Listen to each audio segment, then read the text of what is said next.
അസ്സലാമു അലൈക്കും. അബ്ദുൽ ഖാസറോടാണ്.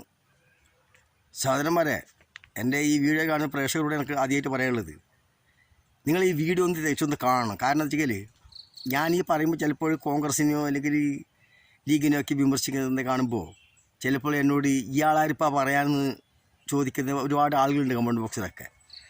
അല്ല, ഇയാളെന്തിനും ഇങ്ങനെ ലീഗുകാരനെന്ന് പറഞ്ഞിട്ട് പിന്നെ ഈ ഭരണപക്ഷത്തിൽ സ്വാധീനം ഉണ്ടാകുന്ന രൂപത്തിൽ സംസാരിക്കുന്നു, അവരെ ഭാഗത്തേക്ക് ചാഞ്ഞ് സംസാരിക്കുന്നതൊക്കെ പറഞ്ഞിട്ട് എന്നെ പല ആൾ വിമർശിക്കാറുണ്ട്. ഞാനിത് പറയാനുള്ള കാരണം തരും സഹോദരന്മാരെ. ഗവർണർ എന്ന് പറയുന്നൊരു മനുഷ്യൻ നമ്മുടെ നാട്ടിൽ, അതായത് ഗവർണർക്ക് വലിയൊരു പദവിയൊക്കെ ഉള്ളൊരു മനുഷ്യനാണ്. ആ ഗവർണർക്ക് എന്ത് ചെയ്യുക, എന്ത് ചെയ്തുകൂടാ എന്നൊക്കെ നിയമമുണ്ട്. ഇപ്പോൾ ഈ അടുത്ത് തന്നെ, ഇപ്പോൾ ഞാനിതിനു മുമ്പ് ഒരു വീഡിയോയിൽ ഞാൻ അതിനെപ്പറ്റി സംസാരിച്ചിട്ടുണ്ട്. ഈ അടുത്ത് തന്നെ 2 മാസം മുമ്പ് സുപ്രീം കോടതി തന്നെ പറഞ്ഞ്, അതായത് പല സംസ്ഥാനങ്ങളിലും ഈ ഗവർണറുമായിട്ട് പ്രശ്നങ്ങളുള്ളതുകൊണ്ട്, അതായത് ഒരു സംസ്ഥാനം പാസ്സാക്കുന്ന ചില കാര്യങ്ങൾക്ക് ഘടകവിരുദ്ധമായിട്ട് ഗവർണർമാർ പ്രവർത്തിക്കരുത്. കാരണം വെച്ചെങ്കിൽ അവിടെയുള്ള ജനങ്ങൾക്ക് അനുകൂലമായി ചില കാര്യങ്ങളൊക്കെ അവിടെയുള്ള ഭരിക്കുന്ന ഭരണകർത്താക്കന്മാർക്ക് പാസ്സാക്കേണ്ടതുണ്ടാവും. അപ്പോൾ അത് പാസ്സാക്കേണ്ട ചില കാര്യങ്ങളിൽ എല്ലാ കാര്യങ്ങളിലും ഗവർണർ അമിതമായ ആവശ്യത്തോട് കൂടിയിട്ട് അങ്ങോട്ട് വേണ്ടാതിടത്തൊക്കെ കയറി ചെന്നിട്ട് അവരെ എല്ലാ കാര്യത്തിലും ഇടപെടുന്നതല്ല. ഗവർണർക്ക് ഒരു പദവി, ഒരു പരിധിയുണ്ട്, ആ ലെവലിൽ നിൽക്കണമെന്ന്. അപ്പം ഞാനിത് പറയാനുള്ള കാരണം എന്ന് വെച്ചെങ്കിൽ, ഇപ്പോൾ നമ്മുടെ ബഹുമാനപ്പെട്ട മുൻ നമ്മുടെ സുപ്രീം കോടതിയിലെ മുൻ ജഡ്ജി ഇപ്പോൾ റിട്ടയർഡാണ്. അതായത് ബഹുമാനപ്പെട്ട നമ്മുടെ RF നരിമാൻ എന്ന് പറയുന്ന, അതായത് പല വലിയ കേസുകളൊക്കെ തീർപ്പ് കൽപ്പിക്കുകയും വിധി പറയുകയൊക്കെ ചെയ്ത് വലിയൊരു മനുഷ്യനാണ്. അപ്പോൾ ആ ആൾ മാംഗ്ലൂർ എന്തോ ഒരു പരിപാടി നടക്കുന്ന സന്ദർഭത്തിൽ അവിടുത്തെ കേരള ദേവസ്വമായിട്ട് ബന്ധപ്പെട്ട കാര്യങ്ങൾ ചർച്ച ചെയ്യുമ്പോൾ ഈ കേരളത്തിലെ ആരിഫ് മുഹമ്മദ് ഖാനെ പറ്റിയിട്ട് പറഞ്ഞത്, അതായത് കേരളത്തിലെ ഗവർണർ പോലത്തെ ആളല്ല ഗവർണർ സ്ഥാനത്ത് വരേണ്ടത്. നിഷ്പക്ഷമായിട്ട് പ്രവർത്തിക്കുന്ന ആൾ, നിഷ്പക്ഷമായിട്ട് ചിന്തിക്കുന്ന ആൾ, അങ്ങനത്തെ ആളല്ലാതെ കണ്ട് ഗവർണർ സ്ഥാനത്ത് വരാൻ പാടില്ല. കാരണം അത് ആ സംസ്ഥാനത്തിൻ്റെ തകർച്ചയായിരിക്കും അതിനെ കൊണ്ടുണ്ടാവലെന്ന്. കാരണം ഈ പറഞ്ഞതിൻ്റെ കാരണം വെച്ചെങ്കിൽ അതിൽ മൂപ്പർ പറയുന്ന എന്താണ്, കേരളത്തിലെ ഗവർണറായിരിക്കുന്ന ആളെപ്പോലുള്ളവരല്ല ഗവർണർ പദവി അലങ്കരിക്കേണ്ടതെന്ന് സുപ്രീം കോടതി മുൻ ജഡ്ജി റോഹിൻറൻ ഫാലി നരിമാൻ. ഗവർണർമാർ നിഷ്പക്ഷരായില്ലെങ്കിൽ ഭരണ സംവിധാനം തന്നെ തകരും. അതുകൊണ്ട് സ്വതന്ത്രതയുള്ളവരാണ് ഗവർണർമാരാകേണ്ടത്. അത്തരം ഒരു വിധി സുപ്രീം കോടതിയുടെ ഭാഗത്തു നിന്നുണ്ടാകുന്നത് താൻ കാത്തിരിക്കുകയാണെന്ന് ജസ്റ്റിസ് റിട്ടയർഡ് RF നരിമാൻ പറഞ്ഞു. അതായത് ഇങ്ങനെ പാടില്ല എന്നുള്ളൊരു വിധി സുപ്രീം കോടതിൻ്റെ ഭാഗത്തുനിന്ന് ഇപ്പോൾ അടുത്ത ഘട്ടത്തിൽ എപ്പോഴെങ്കിലും വരും എന്ന് ഞാൻ പ്രതീക്ഷിക്കുന്നതെന്ന്. കാരണം അങ്ങനെ ഒരു വിധി പറഞ്ഞിട്ടില്ലെങ്കിലും അങ്ങനെ സുപ്രീം കോടതി അങ്ങനെ ഒരു വിധി പറയണമെന്ന്. കാരണം അങ്ങനത്തെ ഒരു തോന്നിയ വാസാണ് ഇപ്പോൾ ഈ ചെയ്യുന്നതെന്നാണ് ഈ പറയുന്നതിൻ്റെ അർത്ഥമൊക്കെ. മനസ്സിലായില്ലേ? അപ്പോൾ ഈ പറഞ്ഞതിൻ്റെ അർത്ഥം ഇതാണ്. അപ്പോൾ 23 മാസം പിടിച്ചു വെച്ച ബില്ലുകൾ സുപ്രീം കോടതി ഇടപെടലിനെ തുടർന്ന് രാഷ്ട്രപതിക്ക് വിട്ട ഗവർണർ ആരിഫ് മുഹമ്മദ് ഖാൻ്റെ നടപടിയെയും RF നരിമാൻ രൂക്ഷമായി വിമർശിച്ചു. കേരള നിയമസഭ പാസാക്കിയ ബില്ലുകളിൽ തീരുമാനമെടുക്കാതെ ഗവർണർ 23 മാസം പിടിച്ചു വെച്ചു. ഒടുവിൽ സുപ്രീം കോടതി വിരട്ടിയപ്പോൾ 8 ബില്ലുകളിൽ 7 എണ്ണം രാഷ്ട്രപതിക്ക് വിട്ടു. ഒരു ബില്ലിന് മാത്രം അനുമതി നൽകി. വളരെ അസ്വസ്ഥത സൃഷ്ടിച്ച ഒരു കാര്യമാണിത്. ഗവർണർമാർ ഇങ്ങനെ മൊത്തമായി ബില്ലുകൾ എടുത്ത് രാഷ്ട്രപതിക്ക് വിട്ടാൽ നിയമസഭയുടെ നിയമനിർമ്മാണത്തിലുള്ള അധികാരം സ്തംഭിക്കും. ഒരു ബിൽ തിരിച്ചയക്കുന്നത് പോലെയല്ല രാഷ്ട്രപതിക്ക് വിടുന്നത്. തിരിച്ചയച്ച ബില്ല് നിയമസഭ വീണ്ടും പാസ്സാക്കാൻ ഗവർണർക്ക് അത് അംഗീകരിക്കാതെ പറ്റില്ല. എന്നാൽ ഇവിടെ ബില്ലുകൾ മൊത്തമായി രാഷ്ട്രപതിക്ക് വിടുകയാണ്. അതിലൂടെ സംസ്ഥാന സഭകൾ പാസ്സാക്കിയ ബില്ലുകൾ ഫലത്തിൽ കേന്ദ്ര സർക്കാരിൻ്റെ വാതിൽക്കൽ എത്തുകയാണ്. കേന്ദ്രം ബില്ലുകൾക്ക് അനുമതി കൊടുക്കേണ്ടതെന്ന് തീരുമാനിച്ചാൽ ആ ബില്ലുകൾ മരിച്ചതുപോലെയാകും. അതായത് കേന്ദ്രം ആ ബില്ലിലൊന്നും പാസ്സാക്കണ്ട എന്ന് തീരുമാനിച്ചിട്ടുണ്ടെങ്കിൽ എന്തായി, നിയമസഭ പാസ്സാക്കി അച്ഛ ബില്ലുണ്ടല്ലോ, ആ ബില്ലൊക്കെ മരിച്ചതിന് തുല്യമെന്ന്. അപ്പം 23 മാസം വരെ ഈ കേരള നിയമസഭയിൽ പാസ്സാക്കിയ ബില്ല്, അതായത് ഇപ്പോൾ ഈ 2ാമത്തെ ഭരണം വന്നതിന് ശേഷം ഈ 2 കൊല്ലത്തിനുള്ളിൽ ഈ ഗവർണറുമായിട്ട് ബന്ധപ്പെട്ട പല കാര്യങ്ങളും ഇവിടെ പ്രശ്നം നമുക്ക് ഈ നാട്ടിലുള്ളത്. അത് ഇവിടുത്തെ പ്രതിപക്ഷം എന്നുള്ളവർക്ക് എല്ലാവർക്കും അറിയുന്ന കാര്യം കൂടിയാണ്. അപ്പോൾ ഈ പ്രതിപക്ഷം എന്ത് ചെയ്ത്, പ്രതിപക്ഷം ഇത് ഗവർണർ ചെയ്യുന്നതിന് അനുകൂല രൂപത്തിൽ തന്നെ അവരും പ്രവർത്തിക്കാൻ തുടങ്ങി. യഥാർത്ഥത്തിൽ ഇന്ന് ഭരിക്കുന്ന ആൾ നാളെ പ്രതിപക്ഷവും, ഇന്ന് പ്രതിപക്ഷമുള്ളവർ നാളെ ഭരണപക്ഷമാവും. അപ്പം നാളെ ഇപ്പോൾ ഗവർണറെ വെച്ച് ഇന്ന് പ്രതിപക്ഷം നിൽക്കുന്നവർക്ക് നാളെ ചിലപ്പം ഇതേപോലത്തെ ഗവർണറാണെങ്കിലും നാളെ ഇപ്പോൾ ഇന്ന് ഇരിക്കുന്ന ഒരു പ്രതിപക്ഷമാകുമ്പോൾ അവരും ഇതുപോലെ തന്നെ നാളെ ചെയ്താൽ ഇതന്നെ സ്തംഭനാവസ്ഥ നാട്ടിലുണ്ടാവാറ്.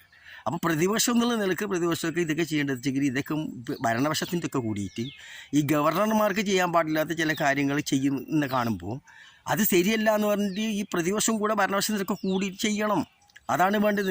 അത് അങ്ങനെ ആയിരുന്നെങ്കിൽ ഈ ആരിഫ് മുഹമ്മദ് ഖാൻ ഇങ്ങനെയൊന്നും ചെയ്യുമായിരുന്നില്ല. ഇത് മൂപ്പർ എന്ന് വെച്ചെങ്കിൽ മൂപ്പർ പറയുന്ന അതേ രൂപത്തിൽ തന്നെ എന്താക്കി ഇവിടെ നമ്മുടെ പ്രതിപക്ഷങ്ങളും അതിന് സഹകരിച്ചിട്ട് ആ ഗവർണർ പറയുന്നത് ശരിയാക്കിയിട്ട് മാറ്റി. കാരണം ഈ രാഷ്ട്രീയ വൈരാഗ്യം തീർക്കാൻ വേണ്ടിയിട്ട്. അതാണ് ഇവിടെ ഏറ്റവും വലിയ തെറ്റതാണ്. പ്രതിപക്ഷത്തിൻ്റെ വന്ന വലിയ അമൂല്യതാണ്. കാരണം പ്രതിപക്ഷത്തിന് പല സ്ഥലങ്ങളിലും ഇതേപോലെ സംഭവിക്കുന്നുണ്ട്. ഇപ്പോൾ നോക്കുക, പാർലമെൻറ്റിൽ കണ്ടില്ലേ 141 ആളെ സസ്പെൻഡ് ചെയ്തു. എന്താ കാരണം? ഇത് തന്നെയാണ് ഓരോ ഘട്ടങ്ങളിൽ നിന്നും ഈ പ്രതിപക്ഷങ്ങളൊക്കെ ഒരുമിച്ച് നിന്നിട്ട് എന്താണ് ശബ്ദം ഉയർത്തേണ്ടത്, ആ ശബ്ദം ഉയർത്തിയില്ല. അവർ എല്ലാ സമയത്തും എന്ത് കൊണ്ടിരുന്ന തീരുമാനം എല്ലാം അവർക്ക് പാസ്സാക്കാൻ സാധിച്ചു. പാർലമെൻറ്റിൽ എന്തും അവർക്ക് സ്വയം തീരുമാനം എടുക്കാൻ പറ്റി. അത് തന്നെയാണ് സംഭവം. ഇപ്പോൾ 142 പുറത്താക്കിയിട്ടുണ്ട്, സസ്പെൻഡ് ആക്കിയിട്ടുണ്ട്. ഇത് തന്നെയാണ് സംഭവം. ഇതും അവരുടെ പരാജയം തന്നെയാണ്. കാരണം പ്രതിപക്ഷം നിൽക്കേണ്ട പോലെ അവർ നിൽക്കുന്നില്ല. അപ്പോൾ ഞാൻ ഈ പറയുന്നതിൻ്റെ കാരണം കേരളത്തിൽ ഈ ഗവർണർ ഈ 2 കൊല്ലം വരെ ഈ വീലൊക്കെ പിടിച്ചു വെച്ചിട്ട് കേരളത്തിലെ നിയമസഭേനെ ഇങ്ങനെ പാപ്പറാക്കിയിട്ട് മാറ്റുന്നിടത്തേക്ക് എത്തിച്ചത് ഈ ആരിഫ് മുഹമ്മദ് ഖാൻ എന്നുള്ളതാണ് ഇതിൻ്റെ മനസ്സിലാക്കി നമുക്ക്. കാരണം ഈ ഗവർണർ ഈ ജഡ്ജി നരിമാൻ അങ്ങനെ പറയുന്നെങ്കിൽ ഇങ്ങനെ ഒരു നിയമപരമായ വശങ്ങളുള്ളതുകൊണ്ടല്ലേ ഇത് പറയുന്നത്. എന്നിട്ട് ഇതിനെ മുതലെടുത്തുകൊണ്ടാണ് നമ്മളെ പ്രതിപക്ഷങ്ങളും ഈ ഭരണപക്ഷത്തിനെ എതിർത്തിട്ട് ഇത്രയും കാലം ഇതുപോലെ ഇങ്ങനെ റോഡിലിട്ട് വലിച്ചത്. ഇപ്പോൾ ഈ ഗവർണറെ പ്രക്ഷോഭവുമായി ബന്ധപ്പെട്ടിട്ട് കേരളത്തിൽ ആകെ ഒരുപാട് കുലുമാല് നടക്കുകയാണ്, കലഹം നടക്കുകയാണ്. ഇപ്പോൾ ഗവർണർ എന്ന് വെച്ചെങ്കിൽ ഞാനാരെ എൻ്റെ സ്ഥാനം എന്തെന്ന് മനസ്സിലാക്കാതെ കണ്ട് അദ്ദേഹം ഇങ്ങനെ ഒരു എന്ത് ചെയ്യുന്നത് അയാൾക്ക് തന്നെ അറിയുന്നില്ല. കാരണം ഒരു ഗവർണറൊക്കെ വെച്ചെങ്കിൽ അവർക്കൊരു കാറ്റഗറി ഉണ്ട്. അതായത് അവർ ഇന്ന രൂപത്തിൽ അവർ സുരക്ഷാ സംവിധാനം, അവർക്ക് ബോഡി ഗാർഡ്, ഗൺമാൻ എന്നെല്ലാം പറഞ്ഞ ആളുകളൊക്കെ ഉണ്ട്. അവർ സുരക്ഷാ സംവിധാനം ഇല്ലാതെ കണ്ട് പോകാൻ പാടില്ല. പിന്നെ എല്ലാ സ്ഥലത്തും കയറി ചെന്നാൻ പാടില്ല. ഇപ്പോൾ ഇത് BJP-കാരെയും കൂട്ടി, ഇപ്പോൾ ഇന്നലെ വാർത്തകൾ കണ്ട് BJP-കാരെയും കൂട്ടിയിട്ട് പിന്നെ അലുവ ബജാർ, കോഴിക്കോട് അലുവ ബജാറിൽ കൂടിയിട്ട് എല്ലാ മിഠായി പിടിയിലും കയറുന്നത്, അലുവ ബജാറിൽ കയറിയിട്ട് അലുവൊക്കെ വാങ്ങി തിന്നൊക്കെ മുമ്പർക്കെല്ലാം മാനസികാവസ്ഥ അല്ലെങ്കിൽ മരണത്തിലും മനസ്സിൽ വേറെ പ്രശ്നങ്ങളുണ്ടോന്നും അതും ശരിക്കും അന്വേഷിക്കേണ്ടതാണ്. കാരണം വെച്ചെങ്കിൽ ഒരു ഗവർണർ എന്നൊക്കെ പറയുന്ന ആൾ വെച്ചെങ്കിൽ അതിൻ്റെ ഒരു നിലവിൽ നിൽക്കുമ്പോഴേ അതിൻ്റെ രീതിയിൽ നിലവിലേക്ക് ഉണ്ടാവുള്ളൂ. ഒരു ഗവർണറൊക്കെ ഇങ്ങനെയൊക്കെ ചെയ്യാറുണ്ട്. ഇപ്പം നമ്മൾക്ക് എത്രയോ ഗവർണർമാർ ഈ രാജ്യത്തിൽ കണ്ടാകുന്നത് 10-63 വയസ്സ് എനിക്കുമായി. കാരണം നമ്മളൊക്കെ എത്രയോ ഗവർണർമാരെ കണ്ടിരുന്നു. അല്ലെങ്കിൽ മറ്റ് സംസ്ഥാനങ്ങളിലും ഗവർണർമാർ ഭരിക്കുന്നതുമായിട്ട് ബന്ധപ്പെട്ട പല കാര്യങ്ങളൊക്കെ ചർച്ച ചെയ്യുകയോ അല്ലെങ്കിൽ അതുമായിട്ട് ബന്ധപ്പെട്ടിട്ട് നമ്മൾ ന്യൂസ് മുതലൊക്കെ കാര്യങ്ങളൊക്കെ കാണാറൊക്കെ ഉണ്ട്. പക്ഷേ ഇങ്ങനെയൊക്കെ ഒന്ന് കാണാതിരിക്കും. ഇതെന്ന് വെച്ചാൽ ഒരു മറക്കട മുഷ്ടി പിടിച്ച മാതിരി ഞാനെന്ത് പറയുന്നു അത് മാത്രമേ ഗവൺമെൻറ് ചെയ്യാൻ പാടുള്ളൂ എന്ന് പറയുന്ന ആ രൂപത്തിലാണ് ഇപ്പോൾ നമ്മളിപ്പോൾ ഏകദേശം ഈ 1-2 കൊല്ലം ഈ 2 കൊല്ലം വരെ കണ്ടത്. അത് തന്നെയാണ് ഈ നരിമാൻ ഇങ്ങനെ പറയാനുള്ള കാരണം തന്നെ. ഞാൻ ഈ വീഡിയോ ഉണ്ടാക്കുന്നതിൻ്റെ കാരണം വെച്ചെങ്കിൽ ഒരു പ്രഗത്ഭനായ ഒരാളങ്ങനെ പറയുമ്പോൾ ഇത് ശരിക്കും നമ്മളെ പ്രതിപക്ഷത്തിൻ്റെ കൂടി ഒരുപാട് തെറ്റുകൾ വെച്ചിട്ടുണ്ടെന്നാണ്. കാരണം വെച്ചെങ്കിൽ അവരും കൂടി ഇതിനെ ഒരുമിച്ച് നിന്നിട്ട് എതിർക്കേണ്ടതായിരുന്നു. ഈ ഗവർണറെ എതിർക്കേണ്ടതെന്ന് വേണ്ടത് അങ്ങനെ ആയിരുന്നു ചെയ്യേണ്ടത്. പക്ഷെ അവരത് ചെയ്തില്ല എന്നുള്ളതാണ്. അവരെല്ലാം ഈ രാഷ്ട്രീയപരമായിട്ട് അവരെ മുതലെടുപ്പ് നടക്കാൻ വേണ്ടി വെറും ഭരണപക്ഷത്തിനെ ഇങ്ങനെ വിമർശിച്ചുകൊണ്ടും ഈ ആരിഫ് മുഹമ്മദ് ഖാൻ ചെയ്യുന്നതിനും ശരിയാക്കിയിട്ട് ഇവർ അയാളൊന്നിച്ച് നിന്ന് ചെയ്തിട്ട് പറയുന്ന പോലെ ആക്കിയിട്ട് അല്ല അയാൾ പറയുന്നതൊക്കെ ശരിയാക്കിയിട്ട് മാറ്റിയിട്ട് അയാൾക്ക് ഇതിനൊരു പ്രോത്സാഹനം കൊടുക്കുന്ന മാതിരി ആക്കി എന്നുള്ളതാണ് ഈ നരിമാൻ എന്ന് പറയുന്ന ഈ ജസ്റ്റിസ് പറഞ്ഞതിൽ നമുക്ക് മനസ്സിലാകുന്നുണ്ട്. അപ്പം നിയമപരമായി തന്നെ ഇതൊക്കെ എത്രയോ കാര്യങ്ങൾ ഈ നമ്മൾ ഗവർണർ നമ്മൾ ഈ നാട്ടിനോട് ഇപ്പോൾ തെറ്റ് ചെയ്തിട്ടുണ്ടെന്ന് നമുക്ക് മനസ്സിലാക്കേണ്ടത്. അപ്പോൾ അതുകൊണ്ട് ഇനിയും കൂടി എനിക്ക് നമ്മളെ പ്രതിപക്ഷത്തോട് പറയേണ്ടത് ഇനിയും കൂടി ഇങ്ങനത്തെ കാര്യത്തിൽ പ്രതിപക്ഷങ്ങളെല്ലാം ഒരുമിച്ച് നിൽക്കണം. അല്ലെങ്കിൽ ഇപ്പോൾ പാർലമെൻറ്റിൽ കണ്ടില്ല അതുമാതിരി അല്ലാണ്ട് നാട് ഭരിക്കാൻ പറഞ്ഞിട്ട് ഒരു ഇലക്ഷനിൽ ജയിക്കാൻ പറഞ്ഞിട്ടൊന്നും ഇങ്ങനെ നടക്കൊന്നും വേണ്ട. അതൊന്നും നടക്കില്ല. ഇപ്പോൾ പറയുന്നത് ഇപ്പോൾ അടുത്ത ഭരണത്തിൽ വരുന്ന പ്രധാനമന്ത്രി തീരുമാനിക്കുന്നുള്ളത് ഇപ്പോൾ കോൺഗ്രസ് അതൊന്നും കിട്ടുമെന്ന് തോന്നുന്നത്. കാരണം ഇതുവരെ